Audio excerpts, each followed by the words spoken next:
મારા બધા દર્શકોને મારા બાપા સીતારામ.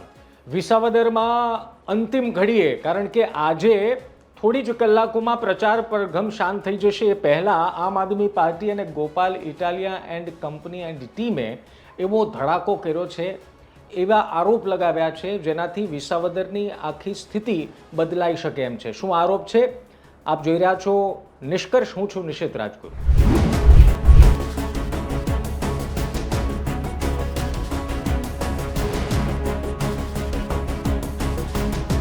બાપલિયા, વિસાવદરમાં આ થવાનું જ હતું એવી ચર્ચાઓ પહેલાં પણ ચાલતી હતી, કારણ કે વિસાવદર છે ને એ હવે સમજો કે જીતવી બધા માટે જરૂરી એટલા માટે છે કારણ કે આ શાખનો સવાલ છે. ભારતીય જનતા પાર્ટી હોય, કોંગ્રેસ હોય, આમ આદમી પાર્ટી હોય, આ તમામ માટે એક શાખનો સવાલ બની ગઈ છે. હવે ગોપાલ ઇટાલિયા છેલ્લા 2-3 મહિનાથી ત્યાં છે. હવે આમ આદમી પાર્ટી તો ત્યાં ઓલરેડી પ્રચાર પ્રસાર ઘણા ટાઈમથી કરી રહી છે, પરંતુ કોંગ્રેસ અને ભાજપ નામ જાહેર થયા બાદ બળ કરી રહ્યું છે. એવામાં આજે આમ આદમી પાર્ટીએ આરોપ લગાવ્યો કે પૈસા આપીને કોંગ્રેસના નેતાઓએ આમ આદમી પાર્ટીના કાર્યકરોને ખરીદવાનો પ્રયાસ કર્યો. આખી ઘટના શું છે, એક એક વિગત, નાનામાં નાની વિગત અને સરળ ભાષામાં તમને સમજાવું. આખી ઘટના શું થઈ? વિસાવદરમાં આવેલી છે હોટલ શાયોના. હોટલ શાયોનામાં આમ તો કોંગ્રેસના નેતાઓ પણ ત્યાં ઉતારો છે અથવા તો ઉતર્યા છે, કારણ કે કેટલાક વિડીયોમાં કોંગ્રેસના બીજા નેતાઓ પણ ત્યાં દેખાય છે. અને કોંગ્રેસના કહેવા પ્રમાણે આમ આદમી પાર્ટીના કેટલાક કાર્યકર્તાઓ, નેતાઓ હોટલ શાયોનામાં રોકાયા છે. ઘટના શું બની? ઘટના એવી બની કે આમ આદમી પાર્ટીનો આરોપ છે કે કોંગ્રેસના નેતાએ આમ આદમી પાર્ટીના એક કાર્યકર નેતાને ખરીદવા માટે પૈસાની લેતી દેતી કરી. હવે થયું એવું કે આ આમ આદમી પાર્ટીના કાર્યકર્તાઓએ પોતાના સિનિયર નેતાઓને આ બાબતની જાણ કરી, એટલે કે મનોજ સોરઠિયા, ગોપાલ ઇટાલિયા અને બાકી બધાને ફોન કરીને જાણ કરી. આમ આદમી પાર્ટીના નેતાઓએ નક્કી કર્યું કે આપણે આ લેતી દેતીનું સ્ટિંગ ઓપરેશન કરીએ.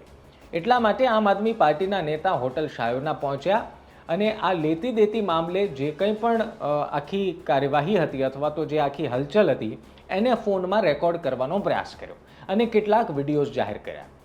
એટલું જ નહીં, પરંતુ 2 લાખ રોકડા સાથે ગોપાલ ઇટાલિયાનો એક વિડીયો પણ ફેસબુકમાં અપલોડ થયો.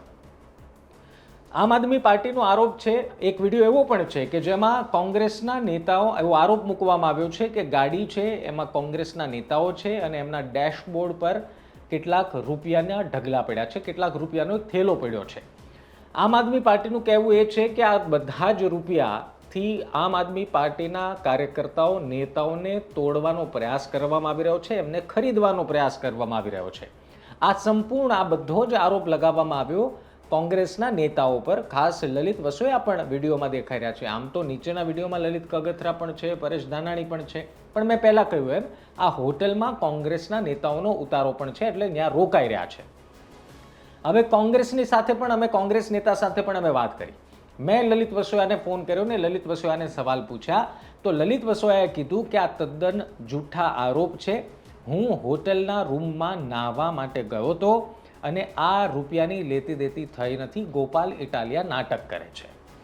હવે એક તરફ આમ આદમી પાર્ટીનું કહેવું છે કે રૂપિયા આપીને ખરીદવાનો પ્રયાસ છે, બીજી તરફ કોંગ્રેસ કહી રહ્યું છે કે આ નાટક કરી રહ્યા છે ગોપાલ ઇટાલિયા. મૂળ વાત એ છે, હવે થયું શું કે આ બધું જ સ્ટિંગ ઓપરેશન પકડાયા બાદ ગોપાલ ઇટાલિયા એન્ડ ટીમ એ રોકડા રૂપિયા સાથે પ્રાંત કચેરીએ ગયા. પ્રાંત કચેરીએ પ્રાંતને અધિકારીને ફરિયાદ કરી અને તપાસ કરવાની માંગ કરી અને ત્યાં જ આ સમગ્ર વાતનો ઘટસ્ફોટ થયો. એટલા માટે જ પ્રાંત કચેરીમાં આપ મનોજ સોરઠિયા અને બાકી બધા નેતાઓના વિડીયોઝ સોશિયલ મીડિયા પર સતત જોઈ રહ્યા છો. હવે એ સમજવાનો પ્રયાસ કરીએ કે આવું થયું શું કરવા, અથવા તો થયું છે તો એનો અર્થ શું છે. જો એક વાત સમજી લો, વિસાવદરની ચૂંટણીના પ્રચાર પડઘમ શાંત થવાને ગણતરીની કલાક જ બાકી છે. આ કલાક પહેલાં જો આમ આદમી પાર્ટીના નેતાઓ ફૂટે અથવા તો કોઈ પણ પક્ષના નેતાઓ ફૂટે તો સીધી રીતે એ પક્ષને નુકસાન જાય અને ફાયદો ખરીદનારને થાય. આપણે એવું કદાચ માની લઈએ કે જો આવો પ્રયાસ થયો હોય તો, જે આરોપ છે એની ઉપર વાત કરી રહ્યા છીએ, આપણે નથી કહેતા કે આવું થયું છે, પરંતુ કારણ કે પ્રાંત અધિકારી હવે તપાસ કરે અને તપાસ કરીને સત્ય સામે આવે ત્યાં સુધી આપણે રાહ જોવાની. પરંતુ વિડીયોમાં જે દેખાઈ રહ્યું છે એમાં રોકડા રૂપિયા પણ છે, કોંગ્રેસના નેતાઓ પણ છે અને સાથોસાથ ગાડીના ડેશબોર્ડમાં રૂપિયા પણ છે ને કોંગ્રેસના નેતાઓ પણ છે. હવે કોંગ્રેસ આવું શા માટે કરે? કદાચ આરોપને એકાદ મિનિટ માટે આપણે માની લઈએ તો કોંગ્રેસ આવું શા માટે કરે? આ સવાલ અમે લલિત વસોયાને પણ પૂછ્યો. લલિત વસોયાએ સામો સવાલ પૂછ્યો કે અને લલિત વસોયા તો ત્યાં સુધી કીધું કે કોંગ્રેસ એટલી સદ્ધર પાર્ટી નથી કે અમે કોઈને ખરીદી શકીએ.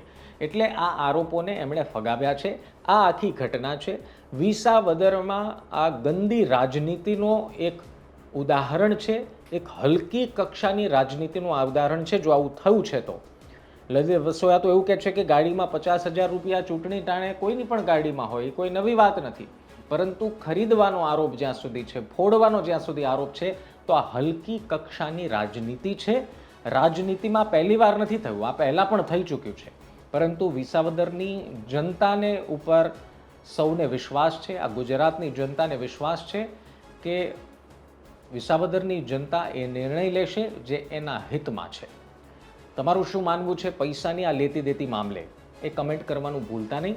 ફરી મળીશું નિષ્કર્ષના એક નવા વિડીયો સાથે. ત્યાં સુધી ધ્યાન રાખો. બાપા સીતારામ.